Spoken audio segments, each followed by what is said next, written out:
Hello विद्यार्थी मित्रांनो, तर आज आपण स्वाध्याय क्रमांक 4.1 पाहणार. याच्यातला पहिला प्रश्न आहे 144.144 ला 12 ने भागल्यावर भागाकार किती येतो असं आपल्याला विचारलेलं आहे. तर आपल्याला 4 पर्याय दिलेले आहेत. आपण पाहू की याच्यापैकी कोणता पर्याय आहे.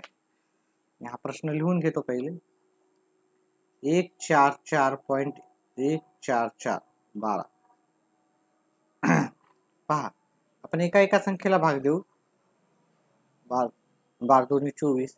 आता ह्या संख्येला आपण भाग द्यायचा गेला तर इथं 0 येतो. एका संख्येला भाग द्यायचा. आपण भागाकार येणं फार गरजेचं आहे. तुम्हाला बिना भागाकार येता आपल्याला काही करता येणार नाही. ठीक आहे, भागाकारची आपली व्हिडिओ आहे ते जाऊन पहा तुम्ही. त्याच्या पुढची संख्या घेतली 12 1 12, उरले 2, इथं 0. ह्या शून्याची आपली काही व्हॅल्यू नसते. पुढची संख्या घेऊ 12 दोन्ही 24. ठीक आहे, 0 उरला. त्याच्यानंतर दशांश येते, इथं दशांश घ्यायचे आणि पुढची संख्या घ्यायची. आता 1 ला भाग जात नाही, इथं 0, इथे पण 0, 1 उरला. त्याच्यानंतर हे 4 घ्यायचे, 12 1 12. ठीक आहे, अपेक्षा करतो की तुम्हाला भागाकार सगळ्यांना येतच आहे.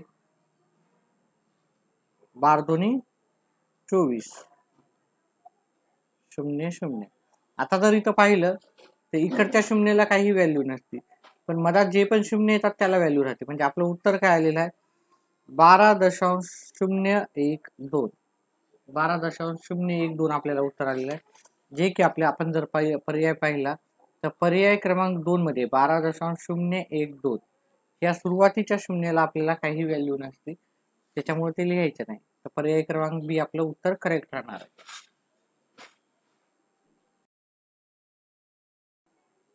आपला दुसरा प्रश्न आहे, आपल्याला हे ब्रॅकेट सोडवायचं आहे आणि पर्याय मधलं उत्तर कोणतं आहे ते पाहायचं आहे. तर हे ब्रॅकेट मधला मी प्रश्न पुन्हा लिहून घेतो. 0.4 0.04 0.04 भागिले 0.4. आता पहा, असे दशांश प्रश्न असतात आणि एकसारख्या किमती असतील तर एक गोष्ट लक्षात ठेवायची उत्तर सोपं करण्यासाठी. इथं पॉईंटच्या नंतर एक आकडाच आहे, तर जर आपण पॉईंटच्या नंतर जर संख्या असेल आणि 0 लिहिलं तर काहीही फरक पडत नसतो. त्याच्यामुळे मी ते 1 0 वाढवलेलं आहे. आणि इथे पण मी 0 वाढवलं. इथं पॉईंटच्या नंतर 2 आकडे, इथं पॉईंटच्या नंतर 2 आकडे, वरी पण 2 आकडे करायचे, इथं वरी 2 आकडे, इथं खाली पण 2 आकडे करायचे. म्हणजे पॉईंटच्या नंतर ज्या संख्या आहेत त्या आपल्या आता समान झालेल्या आहेत. मग आता हे पॉईंट आपण उडवू शकतो. ठीक आहे, इथलचा आणि इथलचा उडवू शकतो. हे 40 भागिले 4 प्लस 0.04 भागिले, नाही हे पॉईंट नाही टाकायचा. आता बघा, हा 0 नाही लिहिला तरी चालतो, कारण हा संख्येच्या इकडे आला. म्हणजे 0.4 लिहिण्याऐवजी किंवा मी हे 0.4 लिहितो आणि हे 40 लिहितो. ह्या शून्याची काही व्हॅल्यू नाही, ह्या आपण शून्याची काही व्हॅल्यू आपल्याला नसते. याला कट केलं आपण जरी तरी चालते, इकडच्या शून्याला कट केलं. आता 10 भागिले 4, 4च्या पड्यात जर आपण 40 पाहिले त्याचं उत्तर येते 10 प्लस. आता आपण याला भागाकार केला, भागाकार करून घेऊत आपण 4 भागिले 40. आता 40 चे 40, पण हे 40 मोठे होतात त्याच्यामुळे इथे 0 घेतला, इथे पण 0 घेतला, 4 आले. आता पुढं संख्या नसल्यामुळं आपल्याला इथे दशांश द्यावं लागेल आणि पुढची संख्या आपल्याला 0 घ्यावं लागेल. दशांश दिल्यानंतर आपण 0 घेऊ शकतो. 40 1 40. ठीक आहे, वजा गेले. हे गणित इथंच संपलं. म्हणजे याचं जे उत्तर येईल ते 0.1 येईल. आता ह्या दोघांची जर बेरीज केली आपण 10.1 असं आपलं उत्तर येईल. तर 10.1 जर आपण पाहिलं तर ते पर्याय क्रमांक 1 मध्ये आपल्याला उत्तर मिळेल.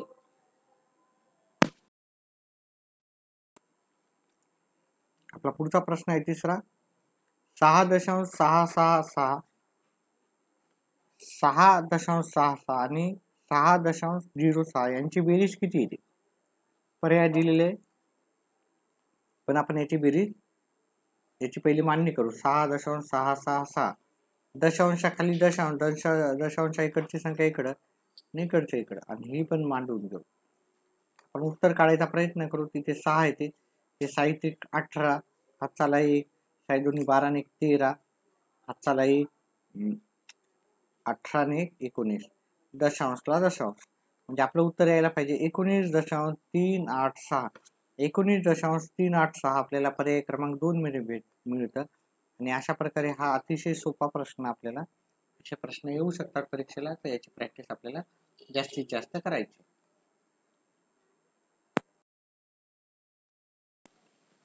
पुढचा प्रश्न आहे 154 गुणिले 18 बरोबर 2772. तर आपल्याला पॉईंट मध्ये दिलं, पॉईंट दिलं तर आपल्याला उत्तर काढायचं पर्याय दिले. पहा हा प्रश्न आपल्याला दोन पद्धतीने सॉल्व्ह करता येईल. आपण याचा भागाकार करू शकतो.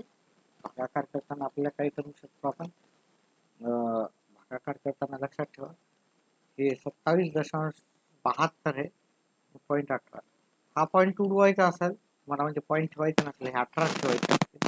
म्हणजे 18 ठेवले आणि हा पॉईंट उडवला म्हणजे हा पॉईंट इकडे न्यावा लागेल आपल्याला. ठीक आहे, 1 त्याचा पॉईंट आहे ना, 1 पॉईंट आपण इकडे नेला म्हणजे आपण 1 पॉईंट आपल्याला दशांश हा इकडे न्यावा लागेल. म्हणजे हे आपलं गणित असं होईल. याला सॉल्व्ह केल्यावर तुम्हाला बऱ्याचपैकी उत्तर भेटून जाईल. थोडं नाही तर काय करावं लागेल, तुम्हाला एक रूल लक्षात ठेवावा लागेल. ठीक आहे, त्याच्याने तुम्हाला लवकरच तत्परतेनं उत्तर भेटेल.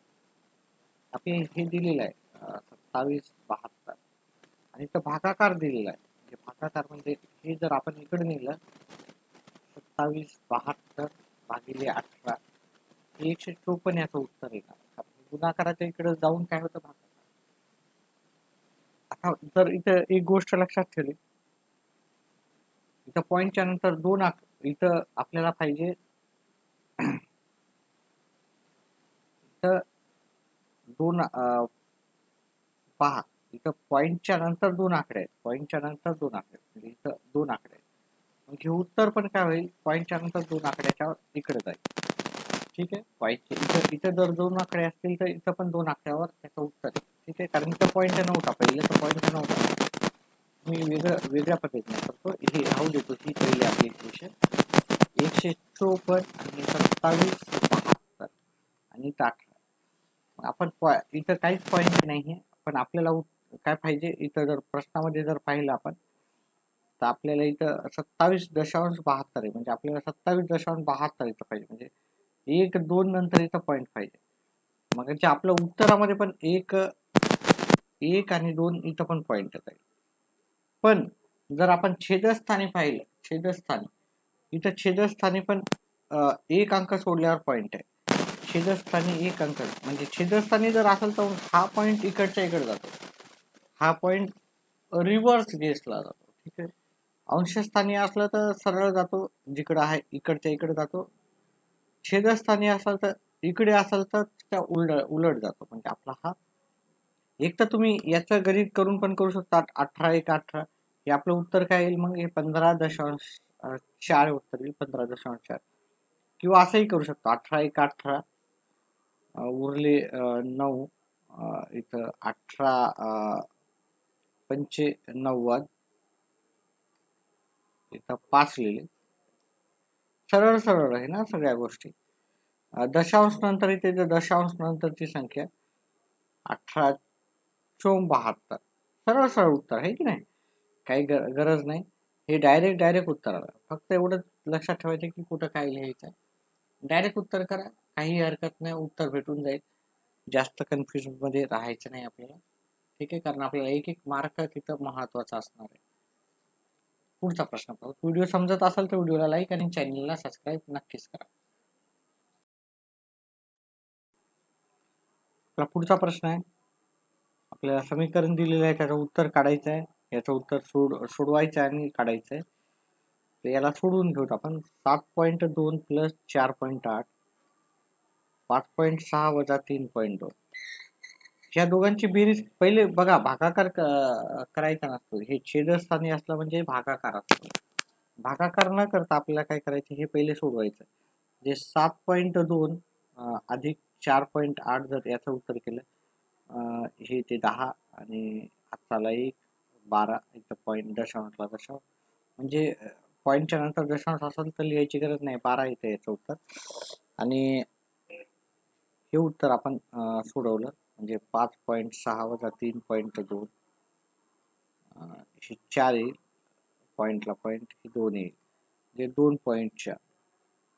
आणि आता इथं हा दशांश सोडवायचा असेल, समजा हे होते ना दशांश नंतर 1 पॉईंट होता, आता दशांश नंतर इथं पण 1 पॉईंट आहे, इथं पण 1 पॉईंट आहे, याचं आलं 12.0, याचा आलं 2.4. दशांश नंतर 1 पॉईंट आहे, तर 1 पॉईंट असेल तर आपण पॉईंट उडू शकतो, 120 आणि 24. आपल्याला उत्तर काय भेटेल? 5 उत्तर भेटेल. ठीक आहे, 24च्या पाड्यात 120 5 नंबरला येतो.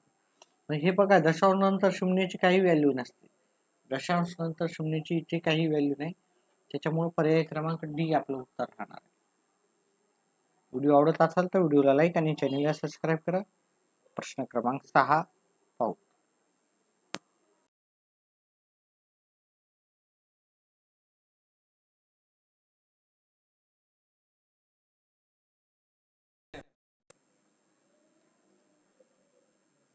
उत्तर काढल्यानंतर पर्यायांमध्ये आपल्याला त्याचं उत्तर शोधायचं. आपण पुन्हा लिहून घेऊ.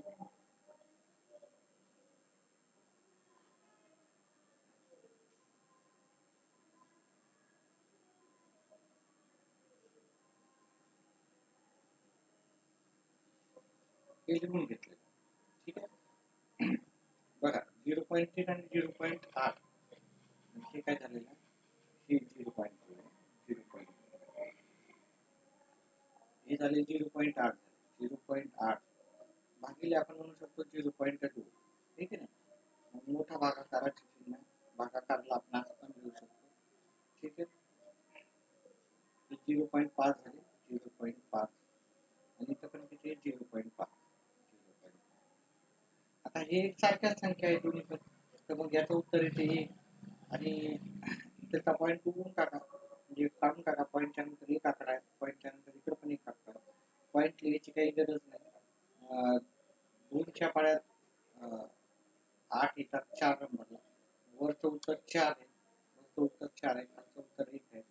आता खाली 1 नसला तरी आपल्याला चालते, म्हणजे उत्तर आपल्याला 4च आहे. पर्यायामध्ये पाहिलं 4.00 म्हणजे पॉईंटच्या नंतर 00 नसलं तरी काय हरकत नसते. ठीक आहे, म्हणजे पर्याय क्रमांक 1च हे आपलं उत्तर आहे.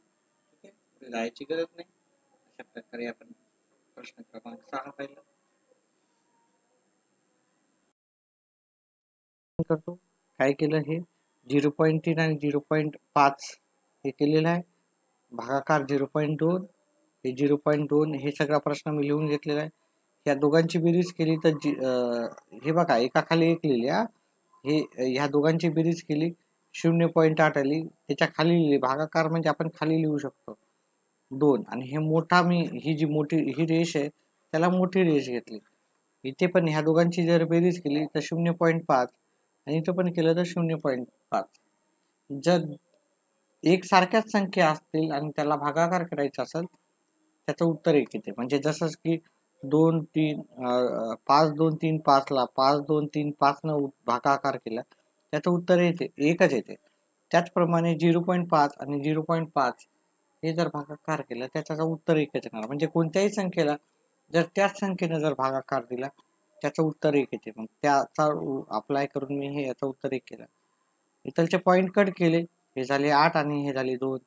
8 भागिले 2 उत्तर येते 4.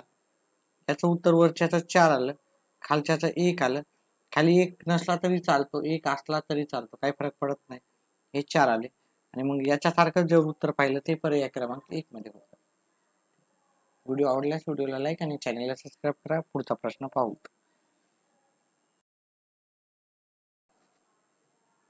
आपला पुढचा प्रश्न आहे 0.6 6.06 6.006 आणि 66.6006 यांची बेरीज विचारलेली. पण बेरीज करून पाहू प्रत्यक्ष. 0.6 थोडा गॅप सोडतोय मी, हे दशांशला दशांश, इकडे 6 आहे आणि इकडे 0.6 त्याच्यानंतर 6.006 6.006. त्याच्यानंतर 66.6006. त्यांची बेरीज करायची 6, इथे पण 6 आहे, इथे पण 6 आहे, इथं 6 दोन्ही 12 हात चाला 1, 6 18 1 19 हात चाला 1 आणि 6 1 7 दशांशला दशांश.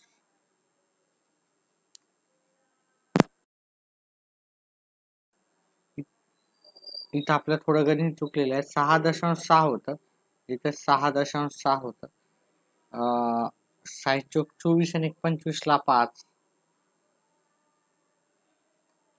2 आणि इथं 8, म्हणजे आपलं उत्तर येईल 85.2666. तर 85 आपल्याला पर्याय क्रमांक बी मध्ये आपल्याला उत्तर भेटेल. अशा प्रकारचा आपला प्रश्न क्रमांक 6 झालेला आहे, 7 झालेला आहे. आता 8वा आणि शेवटचा प्रश्न पाहू.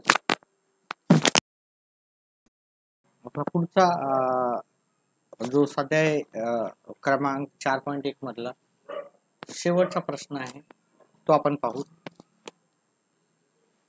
जर म्हणलं 4137 भागिले 17.5 2 3 6 4 हे उत्तर दिलं. हे इथे आहे हा पॉइंट, इथे नसून सॉरी, ठीक आहे, ह्या ठिकाणी.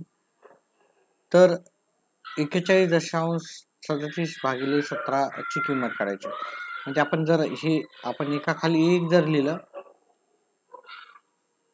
तर व्यवस्थित होईल. म्हणजे आपला पहिला प्रश्न जे दिलेला आहे 1 आणि आपलं उत्तर आहे, मी याला 2 वेळेस लिहून घेतो, ठीक आहे. हे उत्तर आहे आपलं, ठीक आहे. 4137 भागिले 1.75 2 वेळेस लिहून घेतलं, ठीक आहे. आणि आपल्याला आता पाहिजे दशांश इकडच्या साईडनं 2 ला, इकडच्या साईडनं 2 ला, इकडच्या साईडनं 1 आणि 2, इथं मग मी दशांश मला द्यावं लागेल 2 ला, मग इकडे पण मला 2 न पुढे जावं लागेल, ठीक आहे. इकडून पण मला 2 न पुढे जावं लागेल. आता आपल्याला मला उत्तर पाहिजे इथं, इथे 2 न पुढे गेलो, इकडून इकडे गेलो, तर मग मी इकडे पण 2 घेतला. आता हे दशांश इकडून इकडे गेला, ठीक आहे, जे छेदाचा. पण इथं जर बघितलं आपण तर हा दशांश जो आहे 5च्या नंतर हा इकडून इकडे गेला.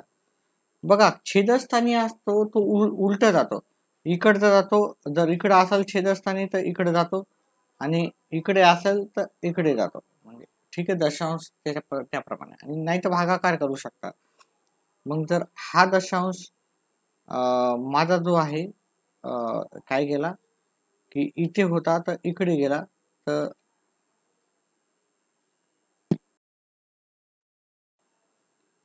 म्हणजे माझा पहिला दशांश होता, पहिला दशांश जर पाहिला तुम्ही, म्हणजे पहिला इकडे होता, इकडचा इकडे गेला आहे की नाही, इकडचा हा दशांश इकडे गेला, इकडचा इकडे गेला, अजून ह्या दिशेला गेला.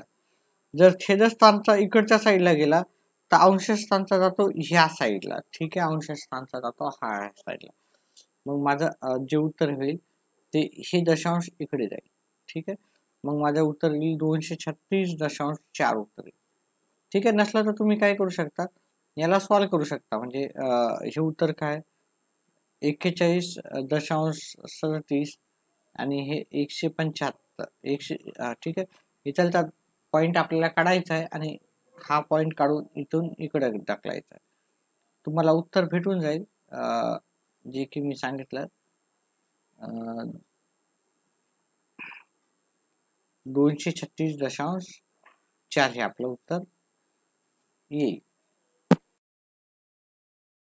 माझा इथे पॉइंट आहे, हा दशांश जो आहे तो इकडून इकडे गेलेला आहे, तर मला हा दशांश इकडून इकडेच न्यावं लागेल.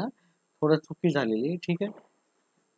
हा दशांश म्हणजे 2 पॉइंट येईल माझं, 2 पॉइंट म्हणजे हा पर्याय क्रमांक बी मध्ये माझं उत्तर येईल. हे उत्तर जर तुम्ही काढून पाहिलं इथं 413.7 आणि 175, तर मला वाटतं की ह्याचं उत्तर मला 2.36 4ची भेटेल. ठीक आहे, तर अशा प्रकारे उत्तर करायचं आहे. व्हिडिओ आवडल्यास व्हिडिओला लाईक आणि चॅनलला सबस्क्राईब करा. आपले येणारे व्हिडिओ पहा. जे पण तुम्हाला डाऊट असतील ते कमेंट बॉक्समध्ये टाका. दुसऱ्या टॉपिकवर पण असतील तर आपण नक्कीच करू. एखाद्या वेळेस लाईव्ह येऊ तर आपण तुमचे डाऊट क्लिअर करण्याचा प्रयत्न करू. व्हिडिओ पाहिल्याबद्दल धन्यवाद.